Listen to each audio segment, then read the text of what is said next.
Hello tout le monde! Salut Sonia, je suis sur un épisode un peu spécial aujourd'hui. Bienvenue sur Révolution Respiration, le podcast qui vous inspire, qui vous fait respirer, le podcast qui vous propose plein de contenus inspirants. Et je vous disais que je suis sur un épisode un peu spécial parce que c'est un épisode avec mon invitée Sonia Boisdur. Sonia Boisdur a filmé un vlog en mode vie ma vie d'entrepreneur. Elle a pu assister à une expérience de breathwork. Ça fait partie l'une des rares expériences disponibles sur YouTube où on voit exactement minute par minute ce que l'on peut ressentir. Et donc Sonia a bien voulu être ma cobaye dans la vraie vie et on enregistre ensemble cet épisode aujourd'hui pour honorer la sortie de ce vlog parce qu'on est toutes fières de pouvoir vous proposer un contenu à la fois inspirant mais aussi qui ressemble davantage à une belle série. Bref, je vous souhaite de profiter un instant de ce bon moment avec nous. Vous pouvez vous servir un café, un verre d'eau et c'est parti. Hello Sonia! Salut Sarah, comment ça va? Eh ben écoute, ça va super. On sort d'un cours de respiration et c'est vrai qu'à chaque fois qu'on se croise, on parle de cette reconnexion à soi, on parle d'entrepreneuriat, on parle de stratégie, on parle de vision, on parle de tout plein de choses. Sonia, est-ce que tu veux commencer par te présenter? Oui, je me présente. Je m'appelle Sonia, j'ai 36 ans. Avant d'être une entrepreneuse et une coach et une formatrice, je suis surtout une maman. Voilà, j'ai une petite qui a 6 ans, ça prend presque 6 ans, 5 ans et demi. Et ça prend beaucoup de place dans ma vie.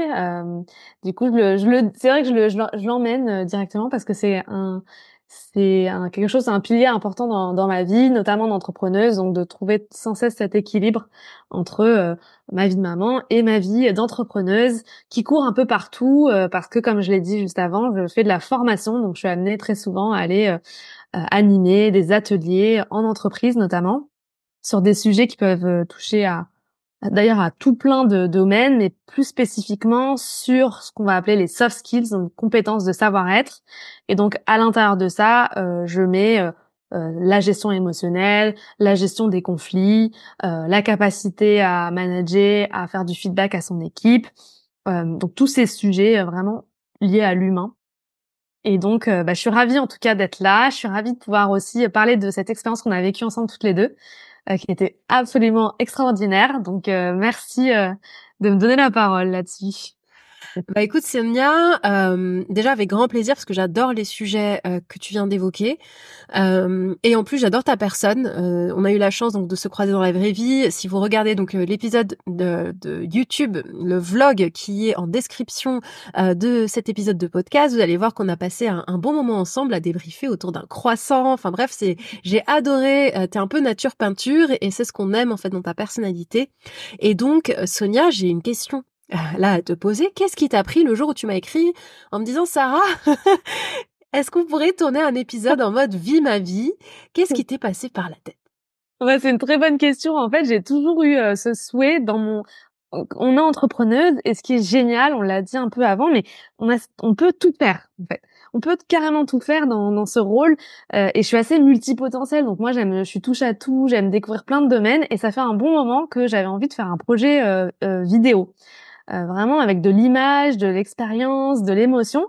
Et en réfléchissant, je me suis dit, il faut que je suive une entrepreneuse, mais qui est-ce que je vais aller pourchasser pendant une journée pour voir sa vie? À qui est-ce que j'ai envie, quelle est la personne dont le quotidien me donne envie d'explorer? Et là, en fait, tout de suite, j'ai pensé à toi parce que tu as une pratique qui est à la fois très sensorielle, qui est visuelle, qui est auditive, le breathwork. Et en fait, je me suis dit, d'un point de vue de la vidéo, ça pourrait être super intéressant aussi, du coup, de voir clairement l'expérience que tu proposes. Oui. Donc voilà, ce qui m'a prise.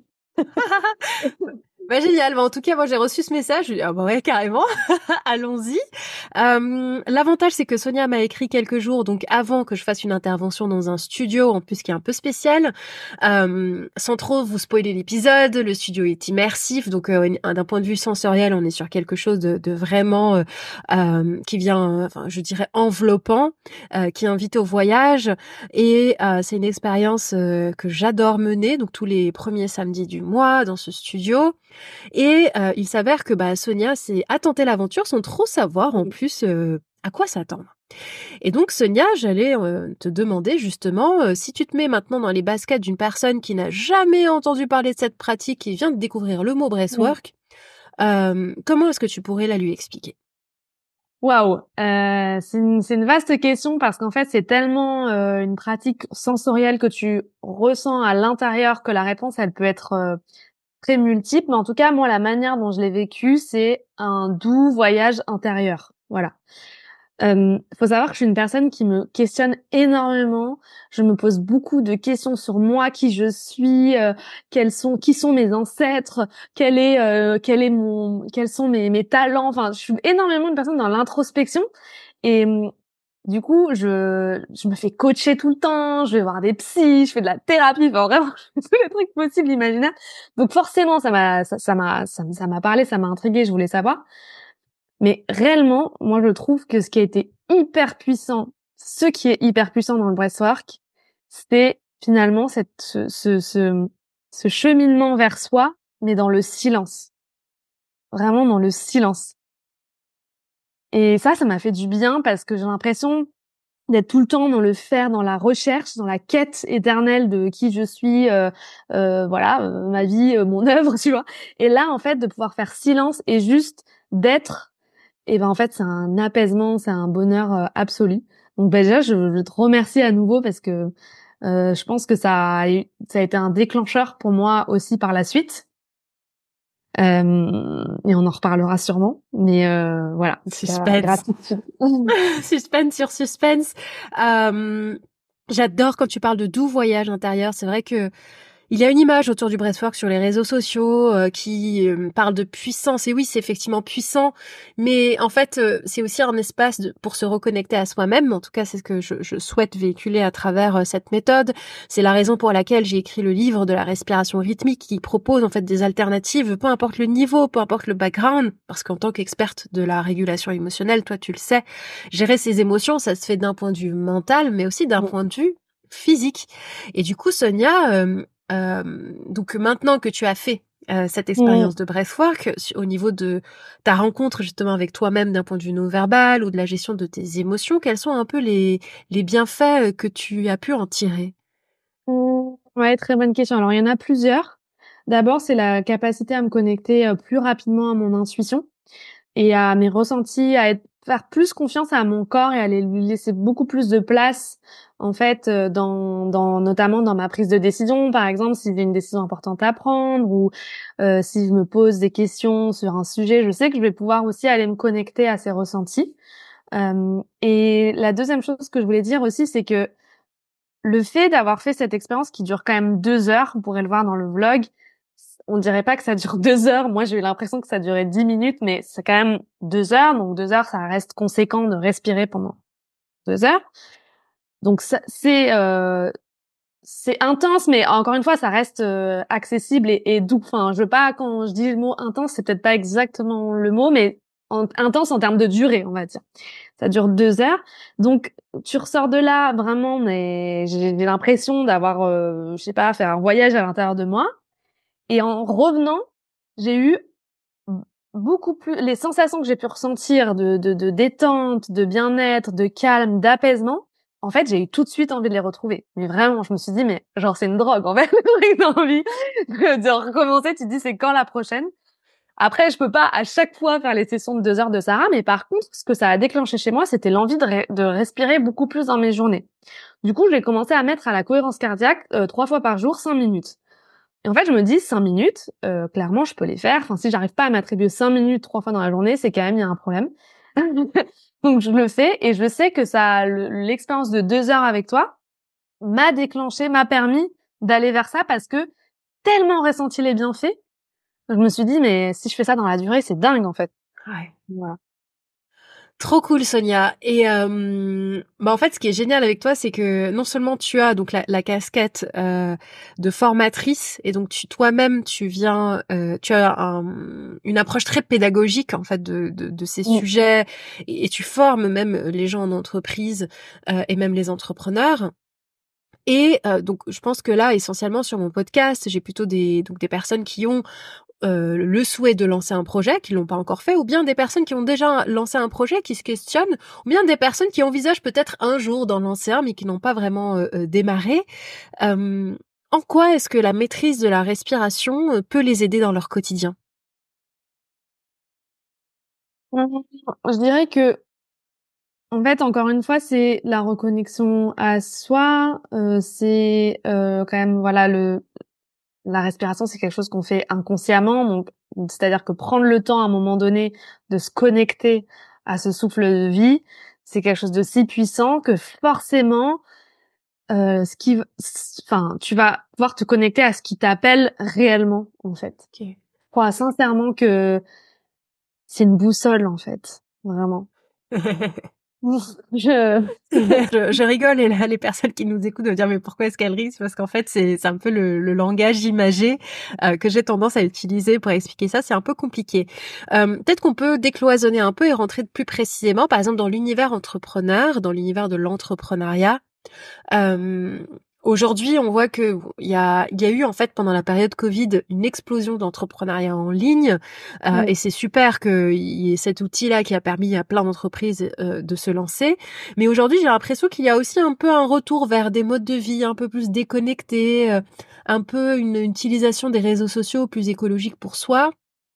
Et donc parmi les entrepreneurs, comment tu vois, en fait, comment est-ce que l'utilisation de cet outil du breathwork, peut, aider, un entrepreneur, à, réussir, vraiment d'un point de vue business? Alors là, j'ose faire un lien entre une pratique qui n'a rien à voir avec le business et le business, parce qu'on a toutes les 2 à peu près le même background et ce serait intéressant de pouvoir faire un lien entre les 2. Ouais, non, mais c'est hyper intéressant et pour moi, ça a pas rien à voir justement parce que surtout quand on est dans une démarche de soloprenariat, c'est-à-dire qu'on est plutôt seul à entreprendre, en fait, ton business, c'est toi. Quand tu regardes bien, toi égale ton business égale toi. Alors, tu n'es pas, enfin, comment dire? Il y a quand même une distanciation à prendre, mais c'est pour ça que c'est parfois un peu difficile parce que c'est difficile de mettre la limite entre, où est-ce que moi je me situe par rapport à l'activité en tant que telle. Mais mine de rien, si toi tu n'es pas bien, ton business ne peut pas se porter, correctement. Donc, il y a vraiment ce truc de pour moi justement, c'est prendre soin de soi,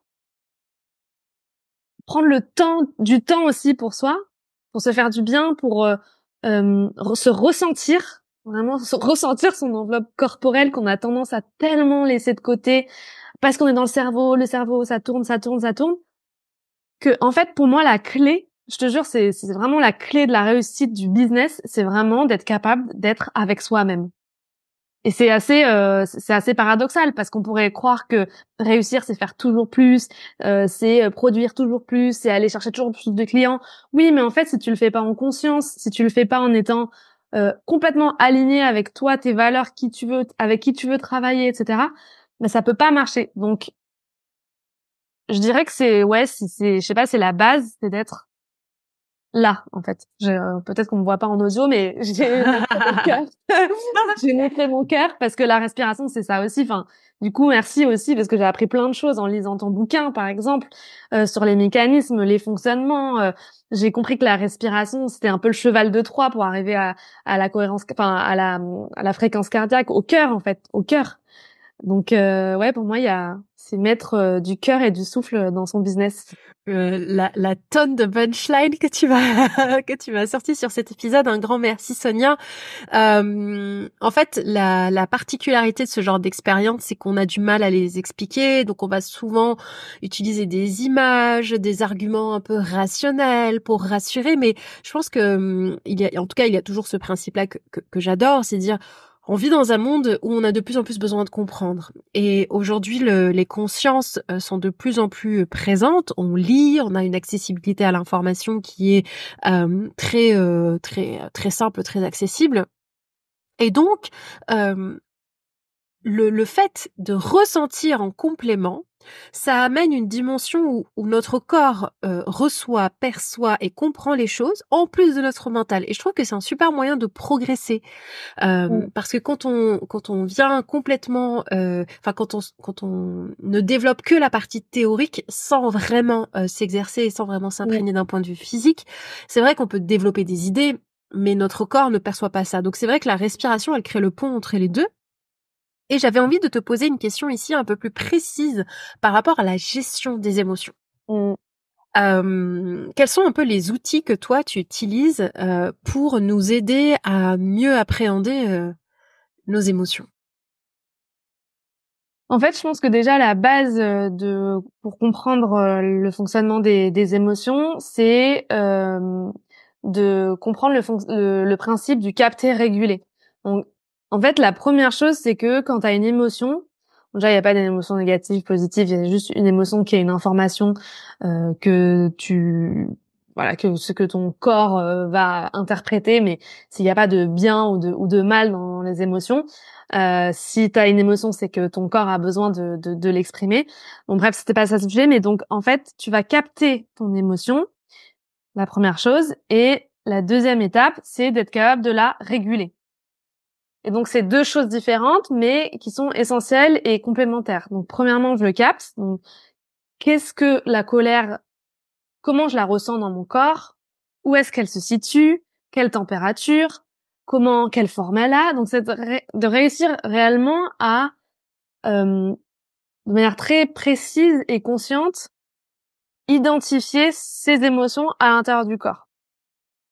Et ça, une fois qu'on a conscience de ça, la deuxième étape, ça va être de réguler. Et c'est là où je trouve que les pratiques de respiration, elles sont hyper intéressantes. C'est de se dire, bah, en fait, cette colère qui vient me prendre aux tripes, à travers laquelle je ressens beaucoup de chaleur, qui prend cette forme triangulaire, etc. Comment est-ce que, grâce au souffle, je vais pouvoir venir justement libérer et faire transiter toutes ces énergies. Mmh. Donc c'est le capter réguler. Et ce que j'aime bien dans le capter réguler, c'est que ça marche pour soi. Donc c'est ressentir son émotion, enfin identifier, nommer son émotion et la réguler.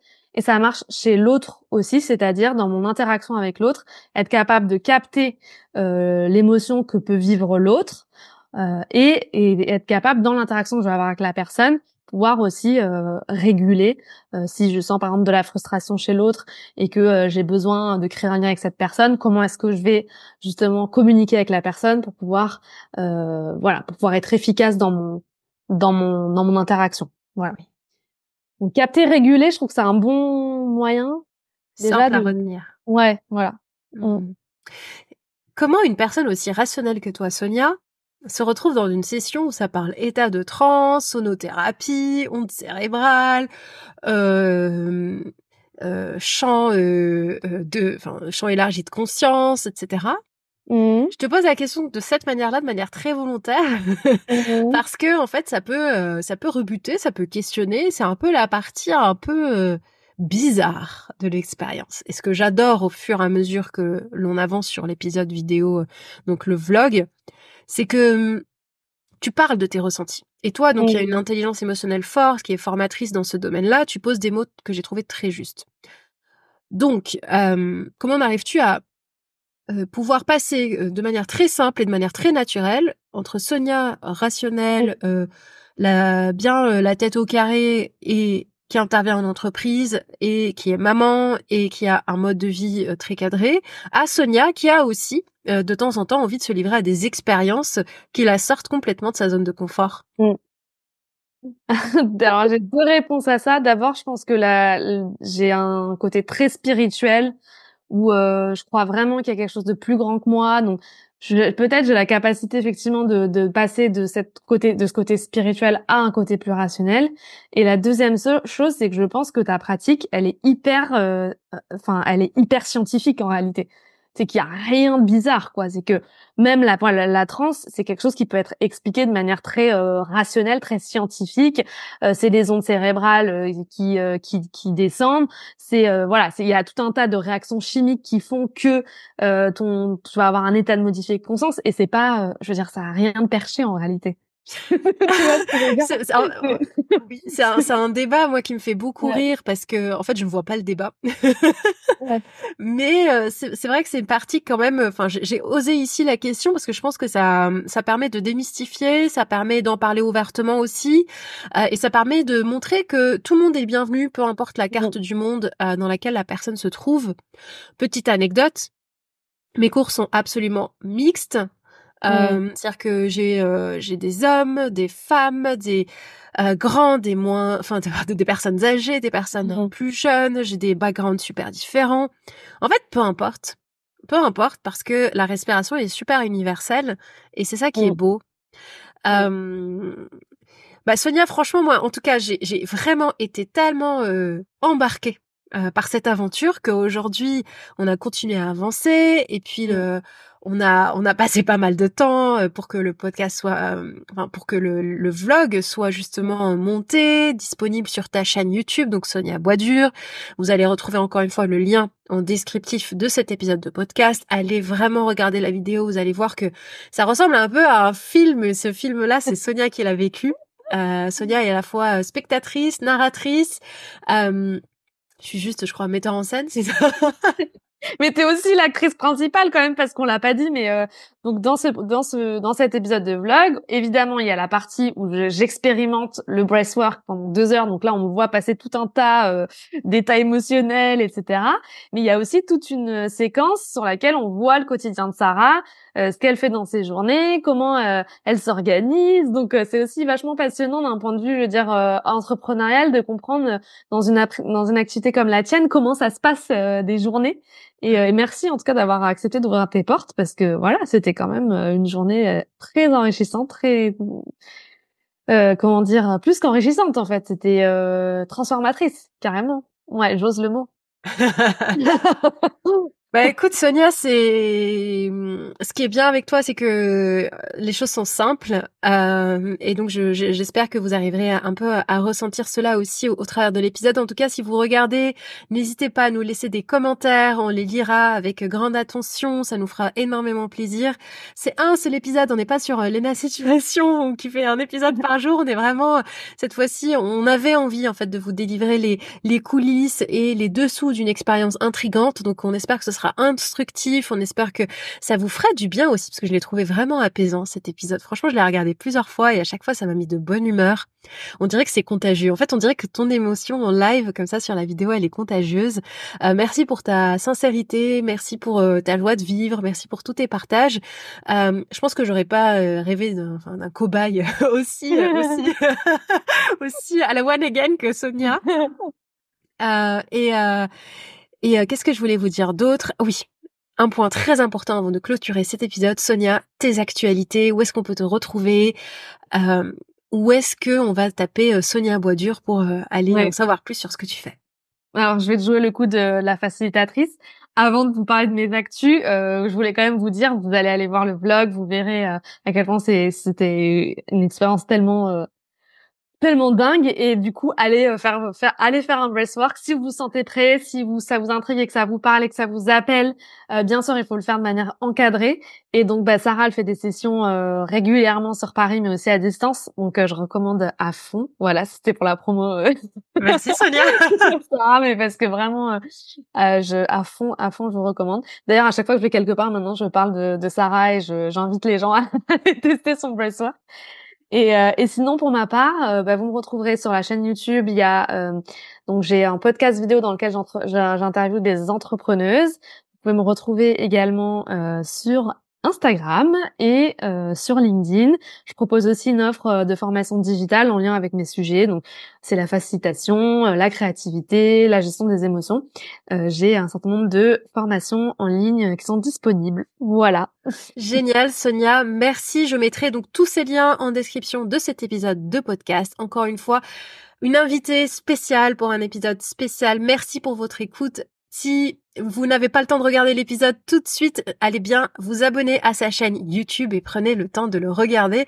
Et puis, nos plus belles pensées pendant que vous serez bien dans votre canapé à regarder cette expérience qu'on a tant voulu vous partager. Merci et à très bientôt. Bye bye.